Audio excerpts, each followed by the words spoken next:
J'ai toujours pensé que la peur du noir était une des peurs les plus viscérales qui étaient ancrées dans l'esprit humain. Avec cette carte de la nouvelle lune en Scorpion qui nous demande de travailler sur nos peurs, j'entends que on marche à tâtons.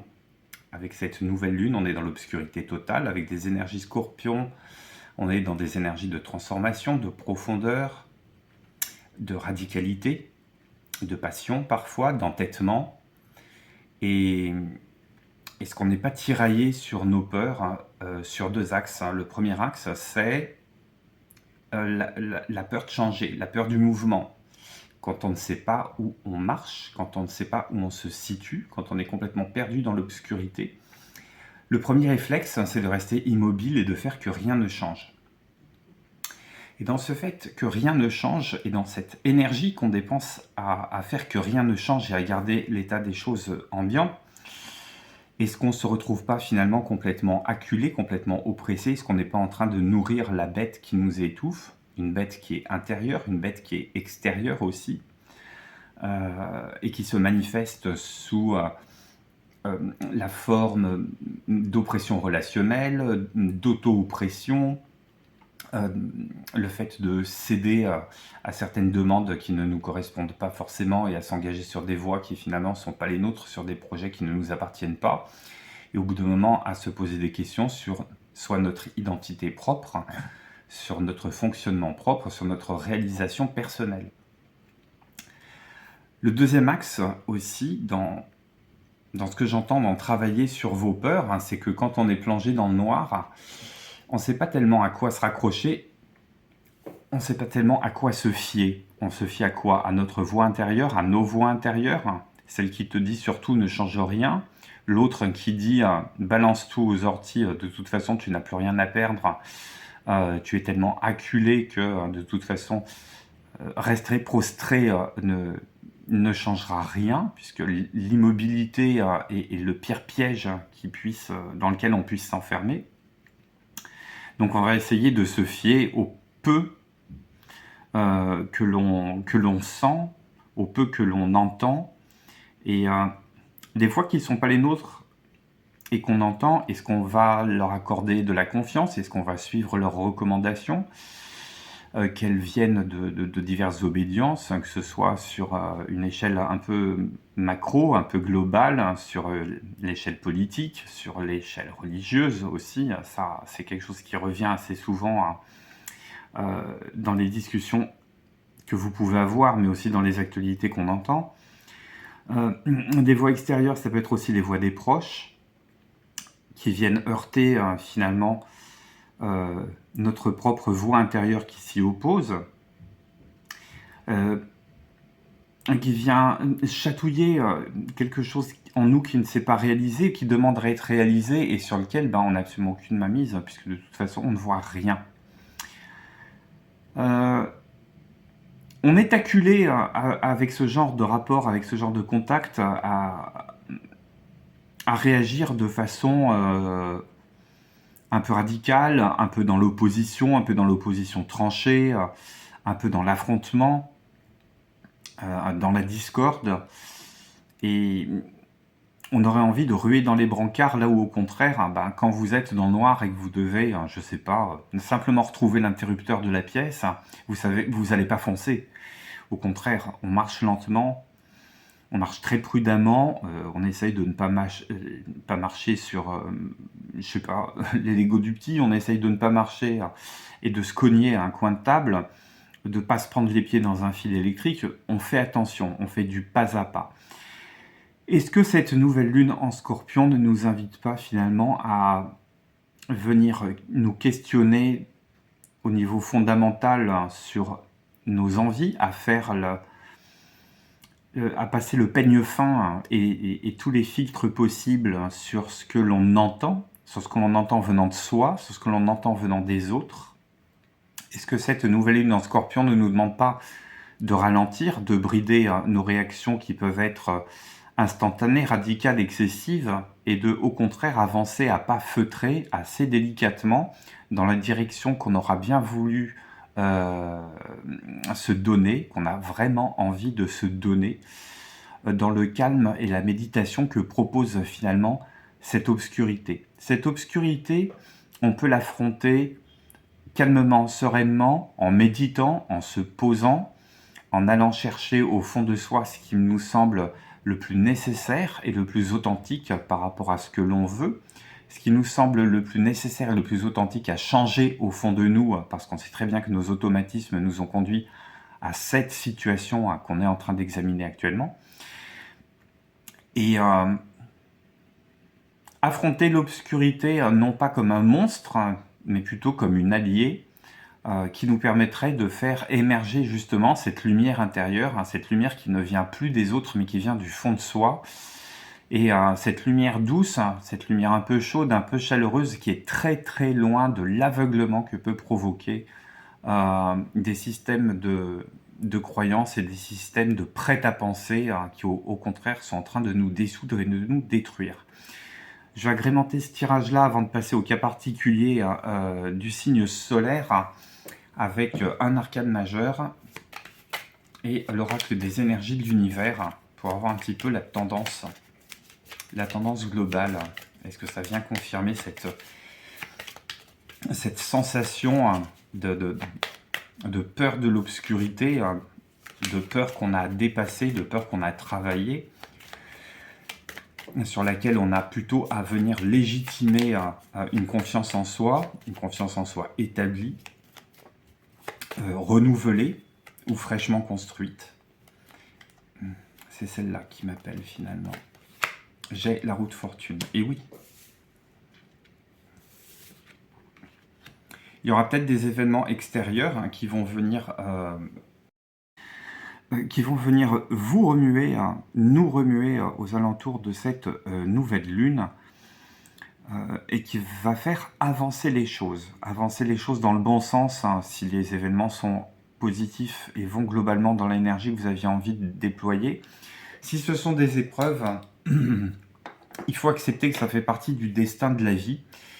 Il faut accepter que ça fait partie des épreuves sur lesquelles on a besoin de se révéler, de se renouveler, de travailler sur soi, de corriger des défauts, des impairs, des automatismes, des programmations qui datent de l'éducation, de l'enfance, des traumatismes des années précédentes, des expériences vécues, qu'elles soient personnelles, qu'elles soient professionnelles, qu'elles soient sociales. Et il y aura probablement un avant et un après. Côté des énergies,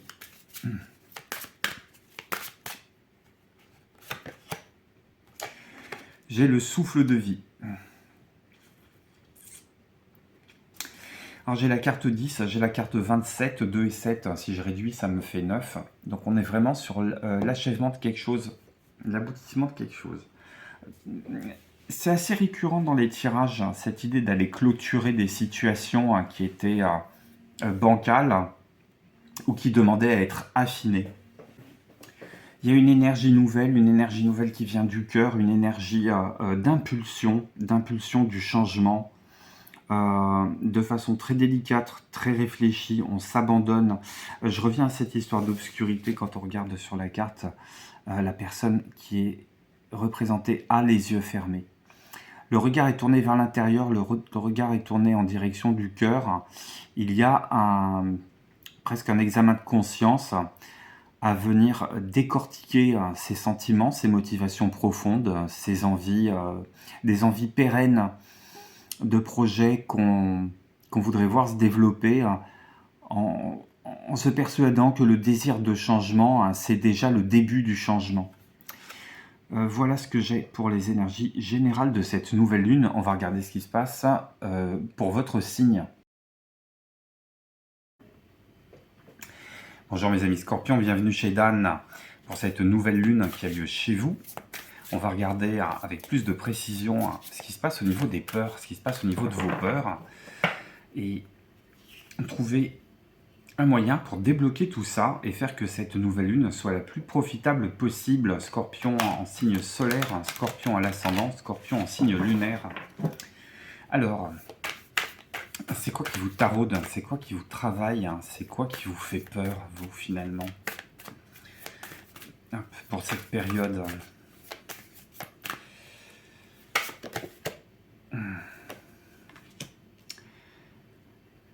Ah, où va-t-on? Vers quoi se dirige-t-on? Dans quoi on est enfermé? Où est la porte de sortie? J'entends que vous avez... Alors, vraiment, ça résonne, à mon avis, avec le... Enfin, ce que j'entends, hein, c'est pas seulement mon avis, ça résonne avec le tirage général qui parle de savoir se repérer dans le noir. Vous savez vous repérer dans le noir, mais ce que vous touchez, c'est systématiquement des murs. Systématiquement des murs, vous n'arrivez pas à vous orienter, vous n'arrivez pas à trouver une direction, vous n'arrivez pas à trouver une sortie. C'est comme si il y avait un imbroglio. C'est comme si vous étiez un peu le jouet d'une manifestation quelconque ou de séries d'épreuves successives qui vous demandent à chaque fois de vous réorienter ou qui vous déroutent à chaque fois que vous pensez aboutir à quelque chose finalement. Soit il faut faire marche arrière parce que c'est pas le bon moment, c'est pas le bon endroit, c'est pas la bonne personne, vous n'avez pas pris la bonne décision, faut se réorienter autrement. J'entends qu'il y a des marches arrière pour aller se réorienter et partir dans d'autres directions, trouver la...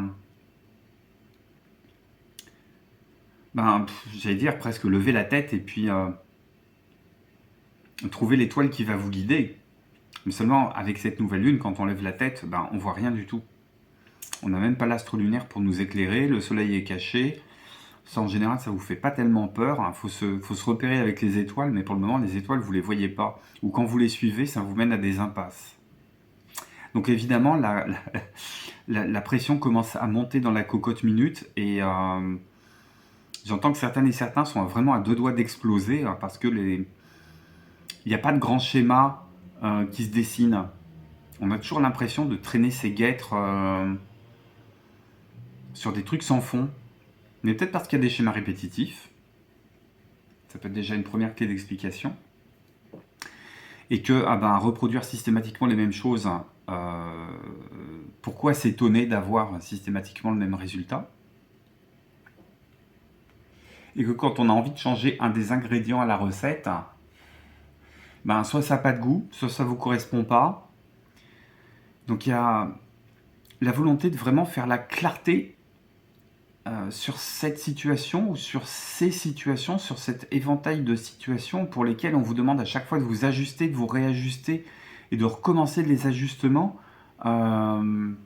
Pourquoi? Parce que y a un dépouillement qui ne s'est pas fait encore. C'est comme si que la sortie du labyrinthe était étroite, mais pour cela on vous demande de vous délester. C'est un petit peu ce qui est écrit dans la Bible, hein, c'est se défaire de tout ce qui nous encombre pour réussir à traverser le chat de l'aiguille. On va voir avec le tarot ce qu'on a. En plus pour vous, c'est quoi qui vous bloque? Qu'est-ce qu'il y a derrière cette histoire de labyrinthe, de réorientation, de réajustement? J'entends que le scénario va se rejouer, mais différemment. Et qu'il y a peut-être une opportunité aux alentours de cette nouvelle lune pour que les règles soient légèrement différentes et que vous pourriez profiter de cette occasion pour entamer quelque chose de différent. Alors je sais pas, hein, ça peut, si ça parle du boulot, si ça parle de la résidence, hein, si ça parle de relationnel, si ça parle de cœur, hein, si ça parle simplement de relations sociales, testez quelque chose de différent. Il y a peut-être des opportunités qui vont arriver.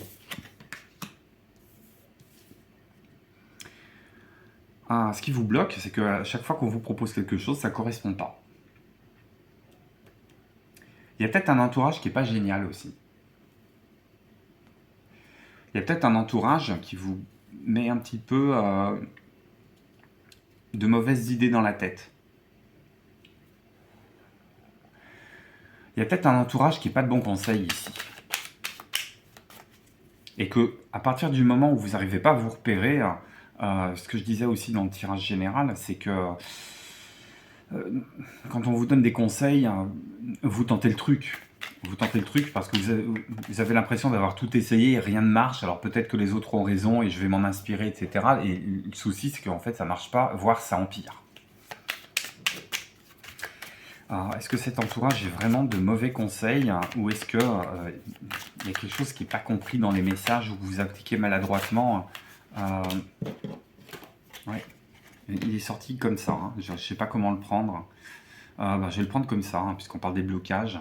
On n'arrive pas à saisir les bonnes opportunités. Il y a des opportunités géniales qui vous passent sous le nez, mais vous ne le voyez pas parce que c'est comme si vous ne chaussiez pas les bonnes lunettes.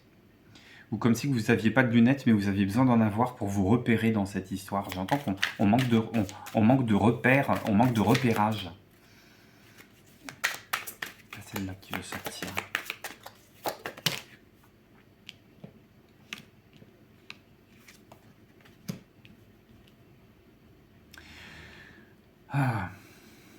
Ça peut toucher quelque chose qui est de l'ordre de la pulsion vitale, de la libido, de la passion,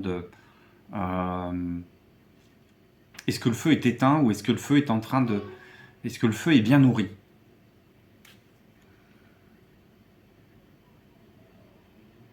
Est-ce que le feu est bien nourri? J'entends que c'est comme si il y avait des départs contrariés.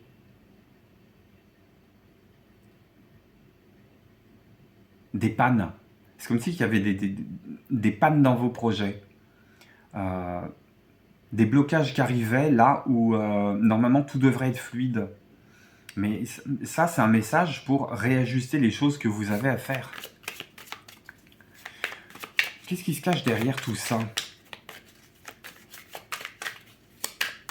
Qu'est-ce qui se cache derrière tout ça? Qu'est-ce qui se cache derrière cette histoire de labyrinthe? C'est quoi la vraie problématique de fond sur cette nouvelle lune chez vous? C'est quoi la problématique de fond pour les scorpions? Problématique de fond pour les scorpions. C'est quoi la problématique de fond pour les scorpions?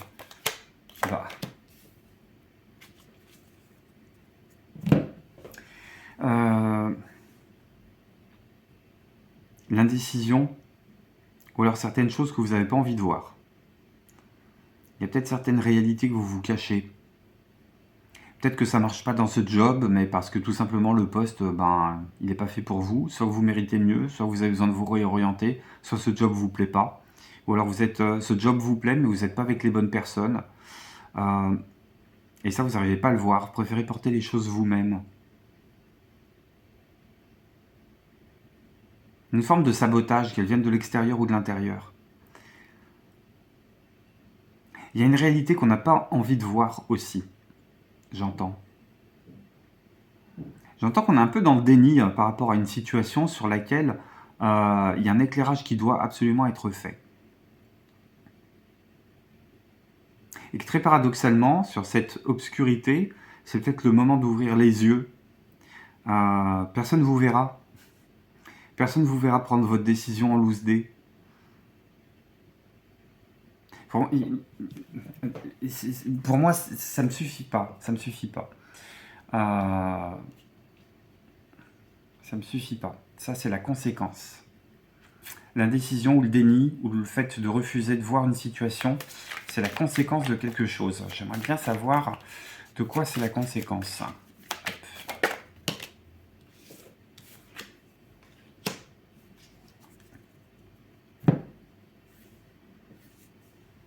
Il y a une forme d'impatience et il y a une forme de manque d'endurance. On change trop souvent de cap. On ne se fait pas assez confiance et on ne fait pas assez confiance au temps pour laisser les choses mûrir, pour laisser les situations se transformer d'elles-mêmes. Comme ça bouge pas, ou comme ça bouge pas assez, ou comme ça bouge pas dans le sens que vous voulez que ça bouge, vous changez de direction. Vous changez de cap, vous essayez autre chose en espérant que ça aille mieux. Peut-être parce que vous suivez des recommandations, et que ces recommandations, elles ne sont pas nécessairement animées des meilleures intentions du monde. Et les recommandations, elles peuvent venir de l'extérieur, mais elles peuvent venir de l'intérieur aussi. Il y a peut-être une forme d'auto-sabotage. Il y a une situation dont on n'a pas envie de s'extraire.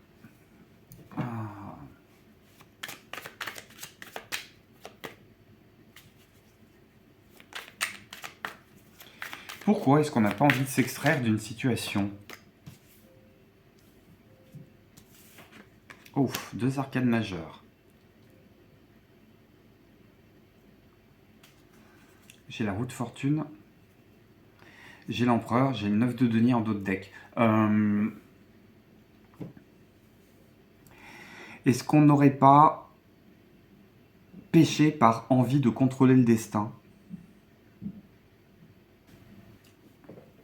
Alors pourquoi est-ce qu'on voudrait contrôler le destin? On voudrait contrôler le destin parce qu'on a envie d'être partout à la fois. On a envie d'être partout à la fois, et sur les histoires de cœur, et sur les histoires d'immobilier, et sur les histoires de finances, et sur les histoires professionnelles, et que finalement on finit par se perdre.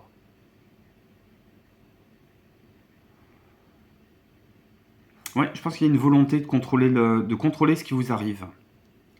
Et est-ce que la solution, elle serait pas plutôt dans le lâcher-prise total? Est-ce que la solution serait pas dans le lâcher-prise? On va regarder ça. C'est quoi vos atouts? Un lâcher-prise total sur la période.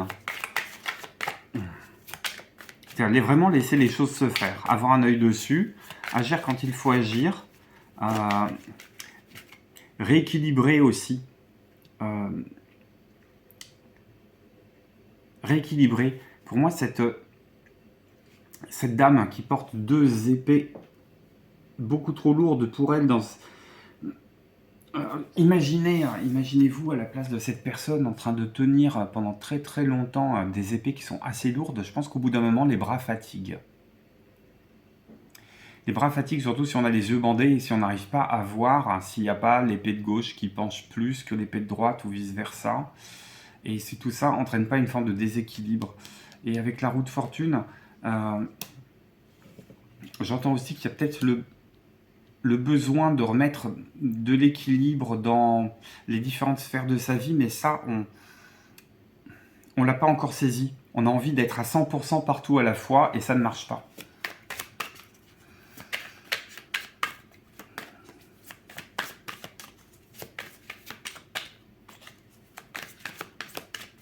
Les atouts pour les scorpions aux alentours de cette nouvelle lune.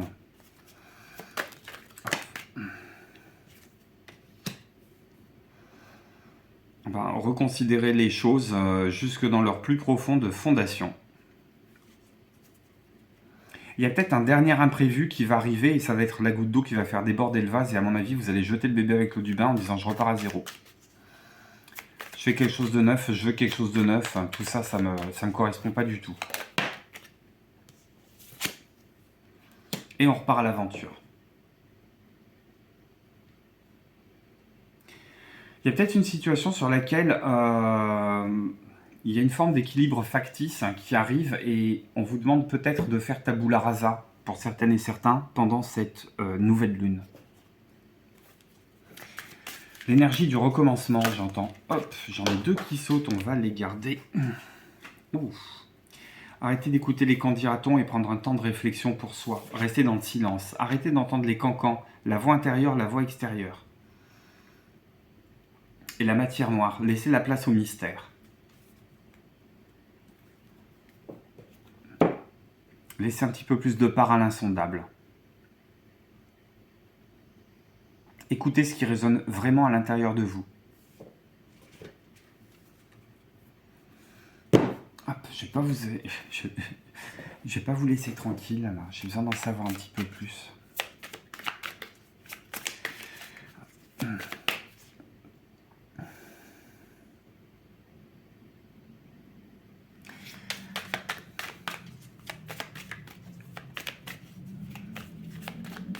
Prendre le temps de l'observation, ce que vous n'avez pas eu la possibilité de faire jusque-là.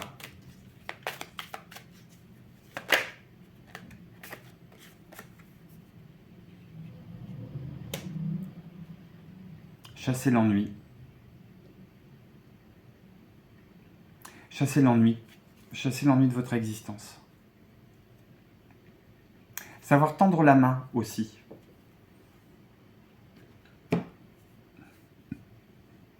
Savoir tendre la main sur une nouvelle opportunité que vous ne voyez pas.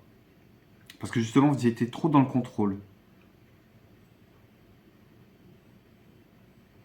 Et prendre le temps de l'observation. L'observation des choses visibles, l'observation des choses cachées, ça vous connaît. Mais prendre le temps que les choses décantent. De dépasser la vision en noir et blanc que vous avez jusqu'à présent. Qu'est-ce que j'ai pour conclure ce tirage?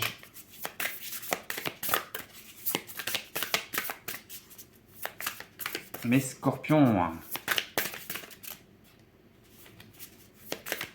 Pas celle-là. Hop.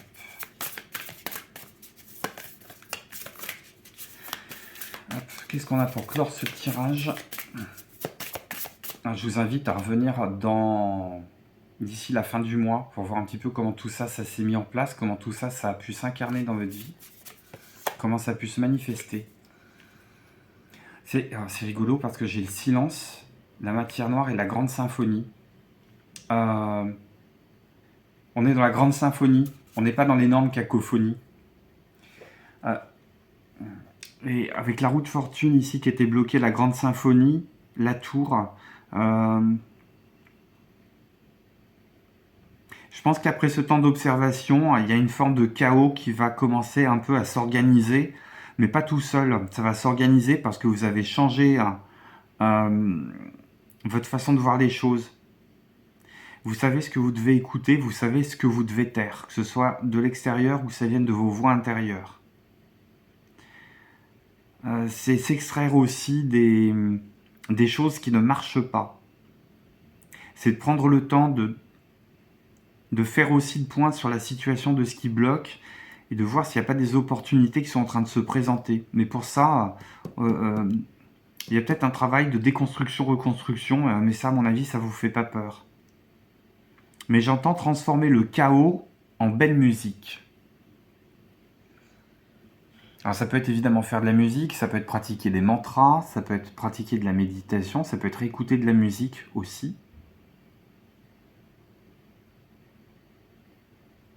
Ça peut être aussi apprendre à réorchestrer son quotidien pour en savourer la musique et non plus être dans le dépassement, dans le débordement, dans les mouvements erratiques, dans l'errance, dans le fait de ne pas trop savoir où on va. Parce qu'une grande symphonie, c'est composé, c'est orchestré, c'est délicat, c'est d'une grande complexité, mais il y a une forme de développement organique qui est à la fois très naturel, très mélodique. Et c'est ce avec quoi on vous demande de renouer. Alors, ça demande de la technique, ça demande de l'investissement, mais ça demande aussi de s'ouvrir un petit peu à pas reproduire les choses mécaniquement de manière robotique, automatique, parce qu'on sait que ça ne marche pas, vous savez que ça ne marche pas.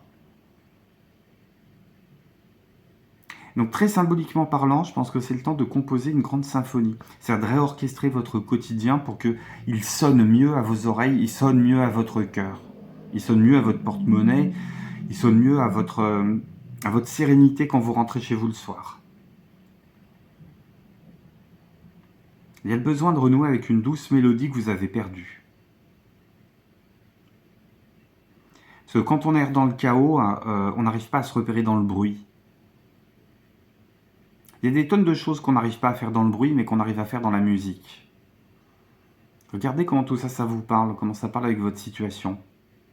Et laissez-moi un témoignage, laissez-moi un pouce pour soutenir la chaîne. Dites-moi comment tout ça, ça fait écho avec votre propre situation. Complétez cette lecture, évidemment, par ce qui se passe pour votre signe ascendant, votre signe solaire. Et venez réécouter cette guidance en novembre pour voir comment ça fait écho.